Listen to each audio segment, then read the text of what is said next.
Hello everyone, welcome to CPC Academy. CPC Academy में आपका हार्दिक स्वागत है फ्रेंड्स। हम क्या कर रहे थे, यूपी पैट 2022 कर रहे थे, उसकी कंप्लीट हमने क्लास डालनी स्टार्ट करी थी, जिसमें हिस्ट्री की हमने 7 क्लास कर ली थी और ये क्लास होगी, ये 8वीं क्लास होगी। इसमें हम क्या पढ़ने वाले हैं, हर्षवर्धन के बारे में पढ़ेंगे। क्लास जो हैं वो बेस्ड ऑन आपके न्यू एग्ज़ाम पैटर्न पर हैं, ठीक। तो बिल्कुल आपको वीडियो देखनी है। और अभी तक हमने क्या क्या डिस्कस कर लिया एक बार हम देख लेते हैं। तो जैसे हमने सिंधु घाटी सभ्यता पढ़ ली, वैदिक सभ्यता पढ़ ली, बौद्ध धर्म हमने कवर कर लिया, जैन धर्म हमने कवर कर लिया, मौर्य वंश कवर कर लिया, गुप्त वंश कवर कर लिया। अब क्या करेंगे, आज हम हर्षवर्धन के बारे में जानेंगे। तो मोस्टली हमने 70% कोर्स कंप्लीट कर लिया है यूपी पैट का, जो हिस्ट्री में आपका आएगा, ठीक। तो चलते हैं आपका आज हर्षवर्धन के बारे में। तो हर्षवर्धन के बारे में पढ़ने से पहले हमें एक वंश को जानना है। उस वंश का नाम है पुष्यभूति वंश या वर्धन वंश। तो पुष्यभूति वंश या वर्धन वंश बोलते हैं आपको। इस वंश के जो संस्थापक थे वो पुष्यभूति वर्धन थे, जो गुप्त कल के क्या थे, एक सामंत थे। सामंत क्या होता था, मैंने कल भी बताया था कि सामंत उस व्यक्ति को बोलते थे जो व्यक्ति क्या होता था, राजा का सबसे बड़ा राजा, जिसको ज़मीन देता था हर मंथ, और जो ज़मीन थी उसे हर मंथ मिलती रहती थी। जैसे सपोज़ मानो प्रधानमंत्री को ज़मीन, कोई राजा है प्रधानमंत्री को ज़मीन देता रहा है, सपोज़ माने वो 10 एकड़ ज़मीन दे रहा है हर मंथ। तो 120 एकड़ ज़मीन थी, लेकिन राजा के पास सपोज़ मानो 200 एकड़ थी, जिसमें से उसने एक साल में 120 एकड़ किसे दे दी, किसको दे दी, प्रधानमंत्री को दे दी।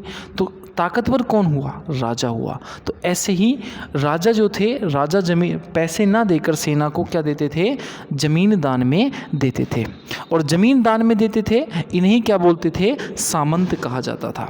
अब ये सामंत जो थे कुछ दिनों में बड़े सामंत हो गए, शक्तिशाली हो गए, और फिर ये राजाओं की हत्या करने लगे थे।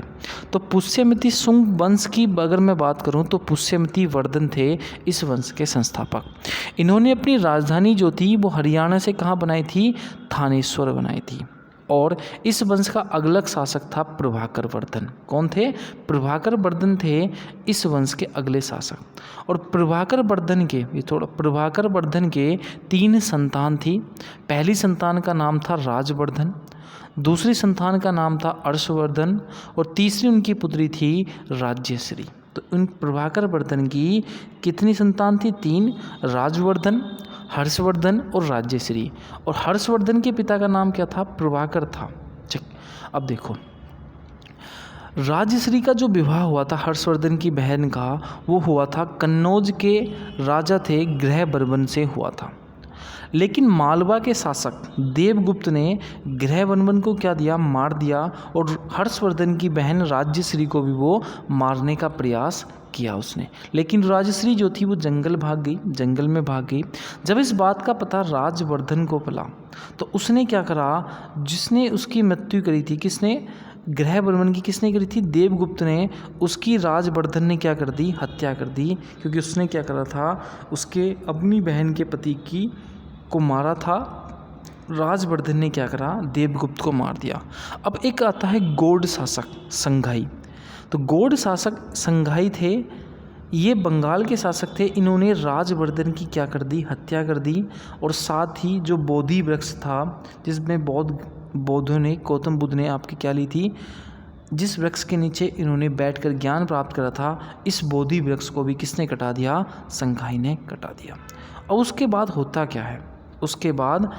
क्या है, जब इस बात की पता जो है किसको पता चली, हर्षवर्धन को पता चली कि उसने तेरा भाई मार दिया, तो वो गया शशांक के पास गया। और शशांक ने जब राजवर्धन को मारा था तो उसकी क्या कर दी, हत्या कर दी शशांक की। अब शशांक के हर्षवर्धन के सामने 2 चुनौतियां थीं, क्योंकि उसने अपने भाई का बदला भी ले लिया। पहला, राजश्री का पता लगाना, अपनी बहन का, जो जंगल में चली गई थी। दूसरा, साम्राज्य को संभालना। अब हर्षवर्धन ने दिवाकर नामक एक बौद्ध भिक्षुक से सहायता ली और राजश्री का क्या करा, पता लगाया। राजश्री ने अपनी राजधानी कन्नौज बनाया। हर्षवर्धन ने अपनी राजधानी किसे बनाया, कन्नौज को बनाया, और साम्राज्य को संभालने लगा। और हर्षवर्धन ने कभी भी स्वयं को कन्नौज का राजा नहीं साबित किया, बल्कि वो क्या मानता था, अपनी बहन का संरक्षक मानता था। किसको? हर्षवर्धन कौन मानता था? अपनी बहन राजश्री का संरक्षक मानता था आपका अपने आप को हर्षवर्धन। अब हर्षवर्धन के दरबारी कवि थे एक वाणभट्ट। कौन थे? वाणभट्ट। हर्षवर्धन जो था वो साहित्य प्रेमी था।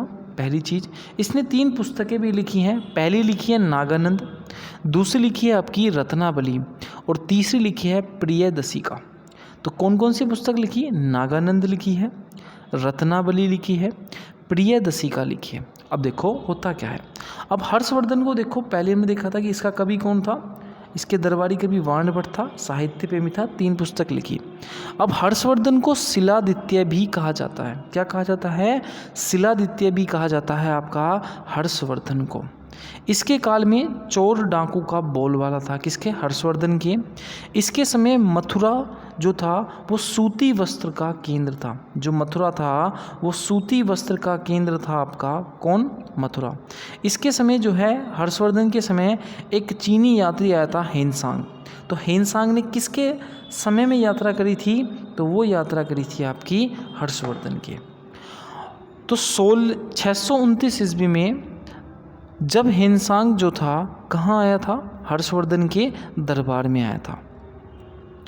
हेनसांग जो था हर्षवर्धन के दरबार में आया। अब होता क्या है, नालंदा विश्वविद्यालय में हेनसांग ने क्या करी थी? शिक्षा ग्रहण करी थी। किसने? हेनसांग ने। और जब हेनसांग आया तो नालंदा विश्वविद्यालय के कुलपति कौन थे? शिलभद्र थे। शिलभद्र थे जब हेनसांग कहाँ पर आया था? आपका नालंदा विश्वविद्यालय आया था। हेनसांग को जो है यात्रियों का राजकुमार, नीति का पंडित और शाक्य मुनि कहा जाता है। क्या क्या? यात्रियों का राजकुमार कहा जाता है, नंबर 2 नीतियों का पंडित कहा जाता है, तीसरा शाक्य मुनि कहा जाता है आपका। किसको? हेनसांग को। अब होता क्या है, तो जब हेनसांग ने नालंदा विश्वविद्यालय में अध्ययन भी करा है और अध्यापन भी करा है, मतलब पढ़ा भी है और पढ़ाया भी है हेनसांग। अब हेनसांग की जो विद्वत्ता थी या विद्वानता थी उससे हर्षवर्धन बहुत ज़्यादा प्रभावित था। तो प्रत्येक 5 वर्ष में प्रयाग में एक महामोक्ष परिषद का जो महामोक्ष सम्मेलन होता था उसका अध्यक्ष बता दिया। किसको? हेनसांग को बना लिया, जिसके कारण ब्राह्मणों ने जो था हर्षवर्धन का क्या करा था? विरोध करा था। देखो हर्षवर्धन जो था वो हिंदू था, लेकिन महायान शाखा से बड़ा ही प्रभावित था। इसके समय कन्नौज में बहुत से बौद्ध सम्मेलन भी हुए हैं और बौद्धों की एक 5वीं संगीति का जो अनावरण हुआ है वो कहाँ पर हुआ है?